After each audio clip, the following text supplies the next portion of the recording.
So, okay, good morning everyone. So, since umanda kita sa report ng Group 3, proceed kita sa Module 4, Lesson 2, which will be relevant laws affecting credit transactions. So, yan pa na to learning outcomes, identify different laws affecting credit transactions, and identify and explain the laws on safeguarding and enforcing creditors' rights. So, sino nga din yung kadunggan na mga anong galaw na why bisan-isa na ya ay why wa pagayod kung na kulong tungod lang na utang. Diyan, diba? Masagaran ka na siya kadunggan sa atin. So, doon na-discuss ta, doonan yung mga law na i-protect sa right-made creditor at also right-made debtor. So,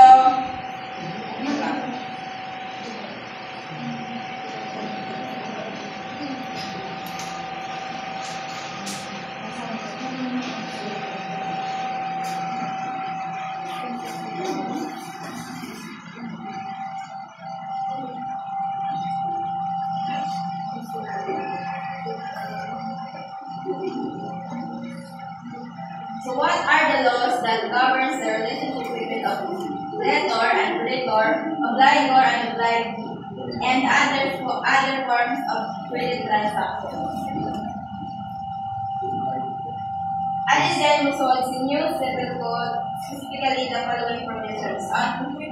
On 13 the provisions sa 14 the provisions na i-discuss natin doon. Sa New Civil Code, sino nga di familiar kang New Civil Code? Di ba ang manang proyekto natin yung mababaan sa mga topic na to? So, in case na kalimutan ka mo about the New Civil Code, si New Civil Code is Civil Code of the Philippines or Republic Act number 386. So, actually, ang tinutida na pangalan is Civil Code of the Philippines. Tinatawag yan ng New Civil Code tungkol sa itong dati na Spanish, ipulihan nila niyang Spanish Civil Code. So, ipulihan niya ng bago, agamas known niya doon sa New Civil Code.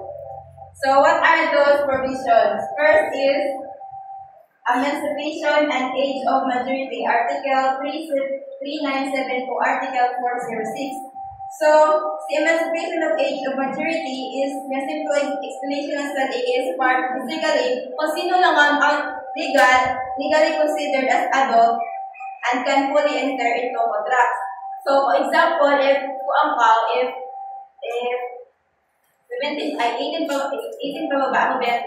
Ay 17 pa baba, din ikaw, basta-basta pwede maka-enter into contract para mag-may mangutang. Before reaching the age of maturity, which is 18 in the Philippines, a person has limited legal capacity. Example, before ka mag-18 years old, let's say 17 years old pa ka, gusto mo mag-take out ng personal loan, gusto mo loan, hindi ka sa bangko. Si bank, like mag-require ng guardian, parent or guardian, para mag-consign ng loan.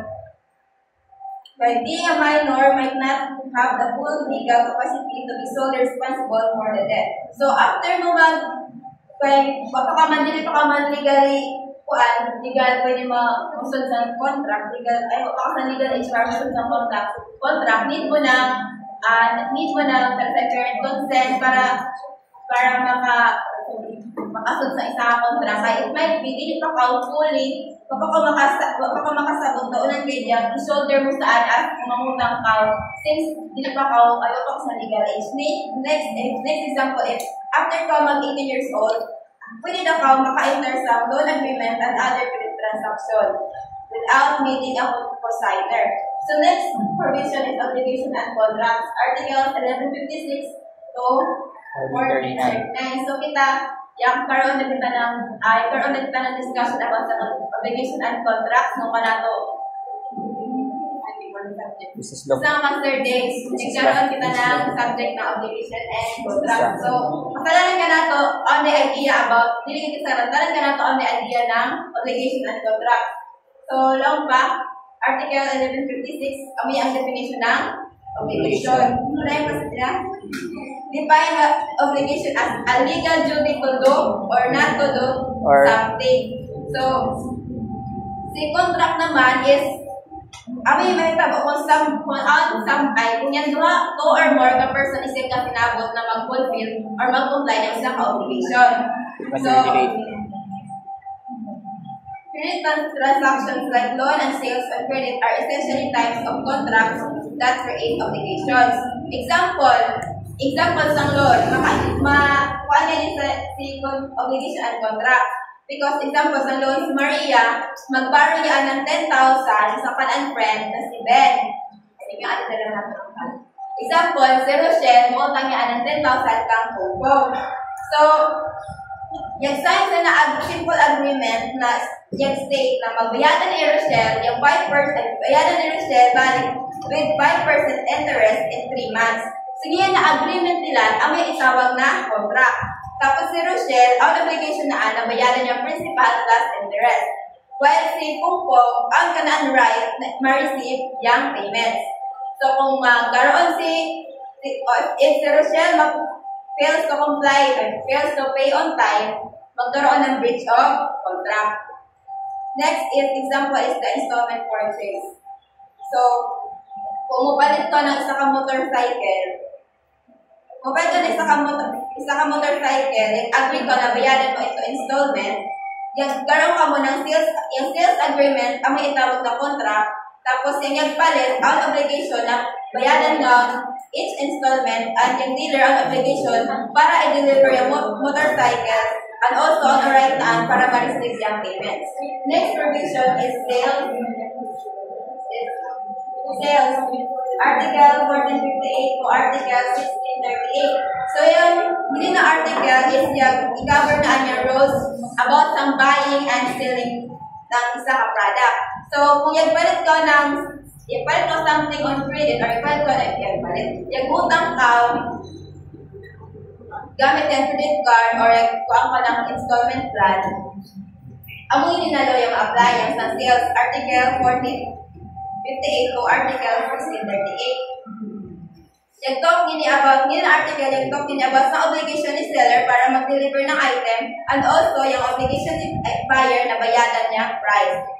And also, sab na article yung discuss sa kanila, unan mahitabo if ang mga problem na mahitabo sa problem sa sales. So example, credit card purchase. Sino ada ang credit card? Pan, hindi na to. So Sarah is the si Jervin, yung si anang example si Jervin ang credit card na So si Jervin, igamit na niyang credit card na para mapalit na bago na laptop. Yung store doon, na igamitan na sa credit card na nung gabalian ng laptop, yung store doon, ang obligation na ihatag ng Jervin ng laptop. Then si Jervin, ang obligation na para bayaran yung credit, yung tagyan ng credit card o yung company ng credit card. Kaya nga naman yung gabayad ng kanang laptop, then si Jervin, na ito sa credit company, magbayad para sa kanang laptop. So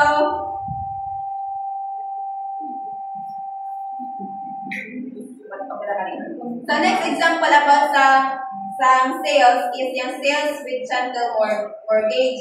Hindi ganing chattel mortgage. Ako hindi ganing mangutang ka, pero yung bayad mo, yung magabayad is bangko. Balikan to ka sa bangko na man magabayad. So niyan, may tao yan, mortgage yung tawag ka na tungod na, in case yung kuha na mga item, tapos ka makabayad sa bangko na iutangan mo, yung kanil mo ang mo is yung kanil item na iutang mo. So next is yung barter or exchange. Kung ay nagiging yung naman ng idea ta. So article 1638 to 1641. So simple explanation ng barter or exchange is when you trade one thing to another instead of using money. So kasi labog ka mo na i-exchange mo yung kabay-utang. So example ikaw, or example ka raw si Jubal ang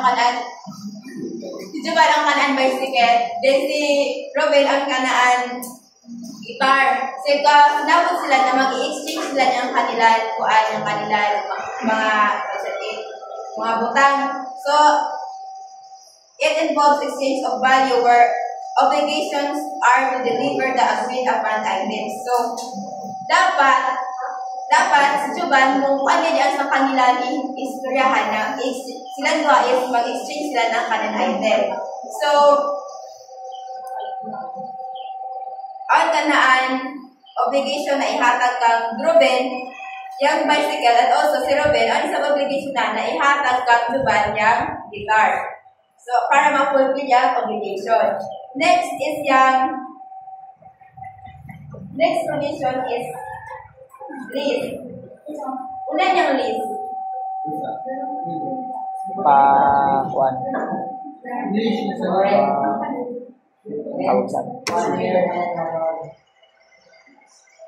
is sama ng rent. So, deals, gini na article 1642 to 1688, deals with the renting property, like an apartment or car.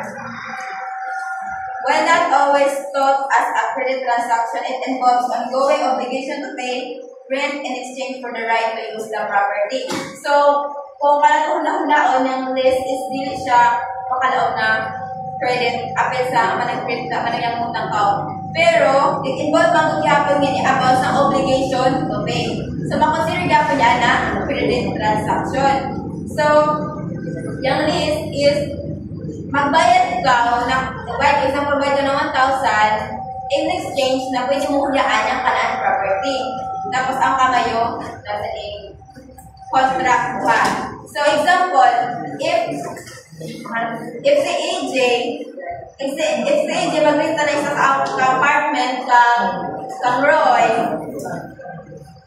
si AJ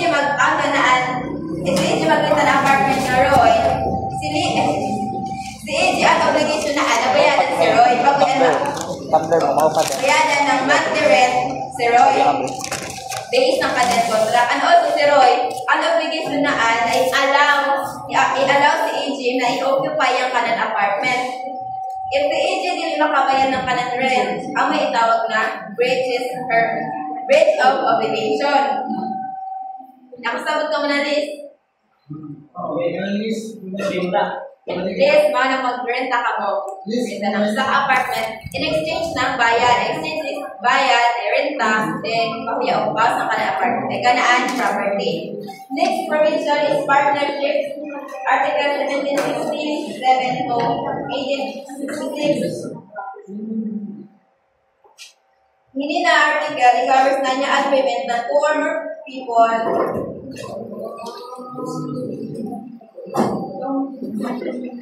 So, di na ko. So, yung partnership example is duha ka utang or more, like kasi nabot sila na magpalagan sila ng isa ka business. So, gining partnership, not necessarily, ay dinigay na malaw na credit on ko na about sa credit. Pero tungkol na, most of the partnership na may tamo na mahimo ng business is yung engage pa sa credit. So, apelin sa provision.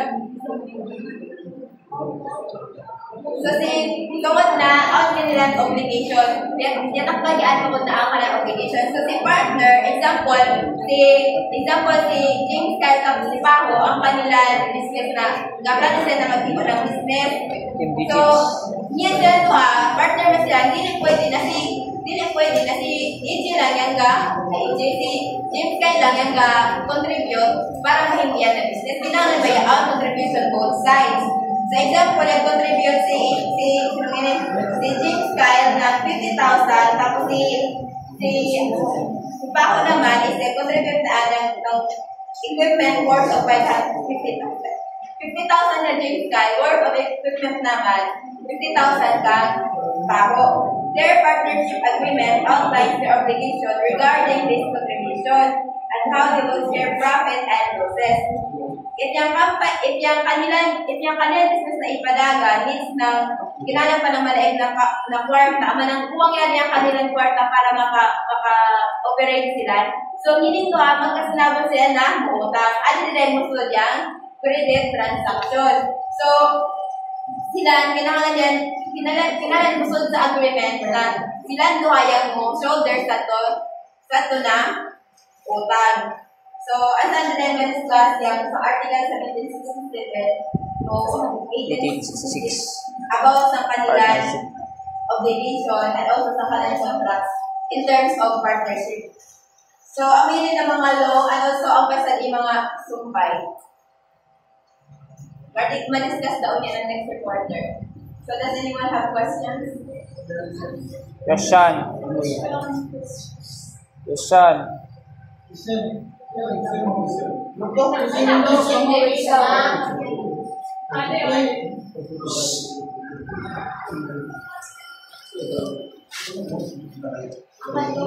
So, sa question ni, since i-discuss mo sa mga civil code, kung mga conditions isang na mention mo kung exercise ka ba, diba?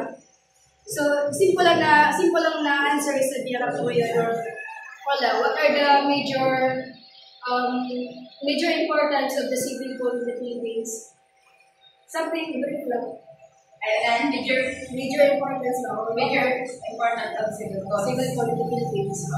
So, major importance of civil code is, karanong ka na ito, adi, lang po kain na dalaong na, waya po lang tungkol lang ng utang. So, yan civil code, ang yan address sa antanan, ama nang, kung yan magagag lang kita na waya po lang tungkol lang ng utang, ama nang unfair kang creditor in favor of debtor. At hindi na yan sinyo civil code. Yes, sinyo civil code, ihatag na ang equal rights, ama yung kanang major kandilan equal rights from creditor and also rights sa debtor na hindi ka tamakan. So, ang yung kanan niya, major,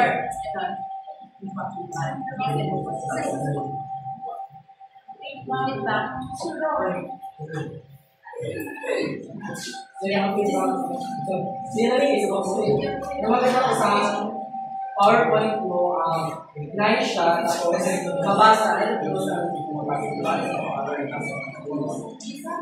design, okay design. Tapos, ang pag-report ka, ganahan ko kayo. I-explain mo, tapos ang example, para easy to understand ng mga classmate mo, and eye contact sa room, tapos yung boses mo, maklaro. And yung questions among your public.